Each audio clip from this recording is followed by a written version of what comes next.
Okay, long time no see. Except for a few minutes ago when we were doing it. Just take two, give my kids back, just get straight into it. Hi guys, I had a lovely time with the grandchildren. Thank you very much for all of your good wishes and your emails that have been coming in to say that, well, you've missed me.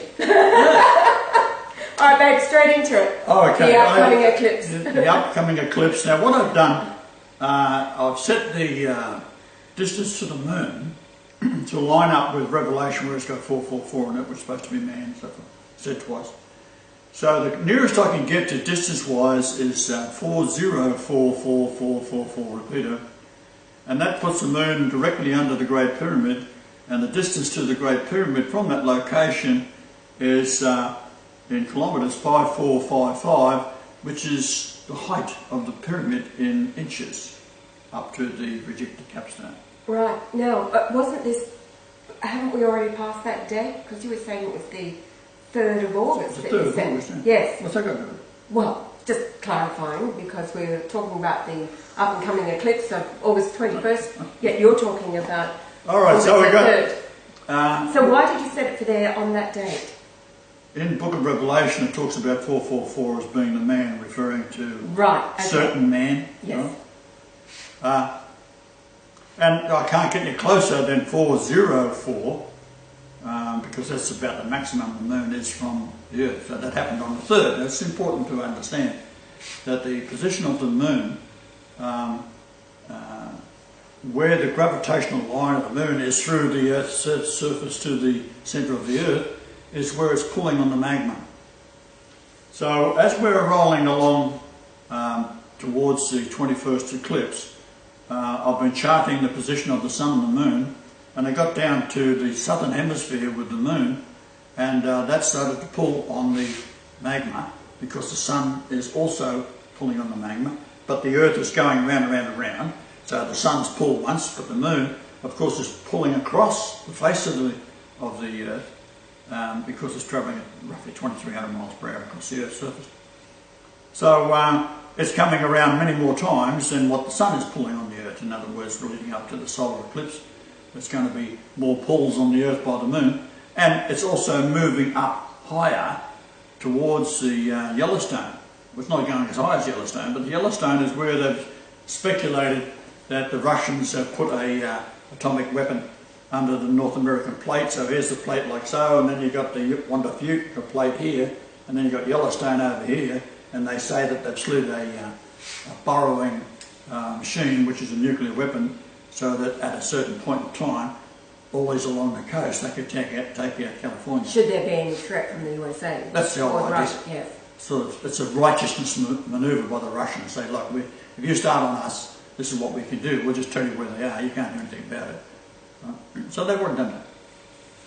So we're pulling the mantle towards the equator. Now the reason we're doing that, we have crossed over the centre line of the Milky Way galaxy, and that is why your water is turning backwards to what it used to be prior to December the 11th, 2011. If you might recall, we did all the uploads and that, and then we're in Australia, the water started to turn clockwise. It stopped for a while and went backwards a while. That's because as the gravity lines are like so, and we're coming up on a slight angle, 23 degrees, as we pass through these gravitational lines, one will give you the kick for the water to drain backwards, and the other one to go forwards, which is like. So that happens. The Russians, of course, know all about it, told them all, and all the governments know about it. They all ignore it because they're all either dominated by Jews or they don't want to say anything. But it's carbon tax, and that's how the Yids think, oh, we got money on this, right? Ah, yes. They know because I told them. So they then come up with the carbon tax, and then there's a carbon exchange, so you can pull out the same amount of carbon, you just got to pay money when you do it, that's all. And you give your credits to Brazil, who don't have any, and they can sell it to you, and then Jews handle the transaction. Oh, it's a great rip-off. So as in everything money makes. You've got to admire the Jews of their deception and deceit. How they're so bloody evil, it's amazing. So, we now get to the point where we are on the northern side of the Milky Way galaxy. So the eclipse that's occurring, and all the eclipses up till this point, from December the 11th, 2011, then they are leading up to the tail end of the top of the pyramid. So now we hit 2012, and then from then on we've got the pyramid numbers of the missing capstone, but we can work out how thick they are by the distance in time, because we have the previous 202 levels of masonry, which all give different heights and so forth, which gives you the date of the bloody eclipses. Right? It's so obvious, right? So you go from the 50th one, which is the one of 8,888.8 miles to my birthday. Hello. Right? Okay. So now, with the position of the moon, the closest I could get was 40 and then a string of 4s, kilometres. That gives you the distance to that, and it's under the capstone, or it's under the pyramid, and the distance is 5455 kilometres. Call that inches, divide by 12 to give you feet, gives you 454 feet, 5.888 inches. Something like that. Perfection, in other words. So the same applies with the solar eclipses going across North America. We've done all that in the series. But what I haven't talked about is now that we are in the northern hemisphere of the Milky Way galaxy, and we're going back to where the Earth was created in a perfect condition. So when the Earth is below the fall of Adam, if you like, Adama, the Earth, is below the Milky Way galaxy, and it fell down south and then finally was overcome and come back up, and then the Mars bumped into the Earth and created the moon and so forth, and that's comes. So we are in constant hostile environment.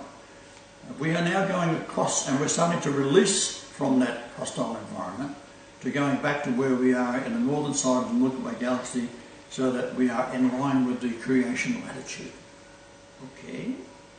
So when we get to that creation latitude, all of the Earth will be calm.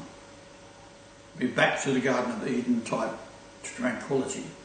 So in other words, as we're going north, what we've accomplished with the position of the moon leading up to the 21st of August 2017, as we pull the magma down towards the equator. Now, in all probability, all nations can measure that. What the distance is at the equator, circumnavigation, that's probably slightly larger by a measurable amount. Now, they will know it. They will know I'm telling the truth, and they don't want to know nothing about it. So they're not going to say nothing. And that means that because the magma is being pulled away from Yellowstone toward the equator, that there is nothing to fear. Now, they say the Russians have got these things under there and they can be detonated. Well, if Russia can detonate them, so can America. It's all a code, right? So, in other words, they ain't going to be a problem because I got it covered. Don't worry about it. Once I know about it, I can fix it. Simple as that. And so all of you just get on with your lives. Things will improve as we continue to move northward and get closer and closer to the period. So one other thing we've got to worry about. Whether you look good in this particular video, whether we upload it or not.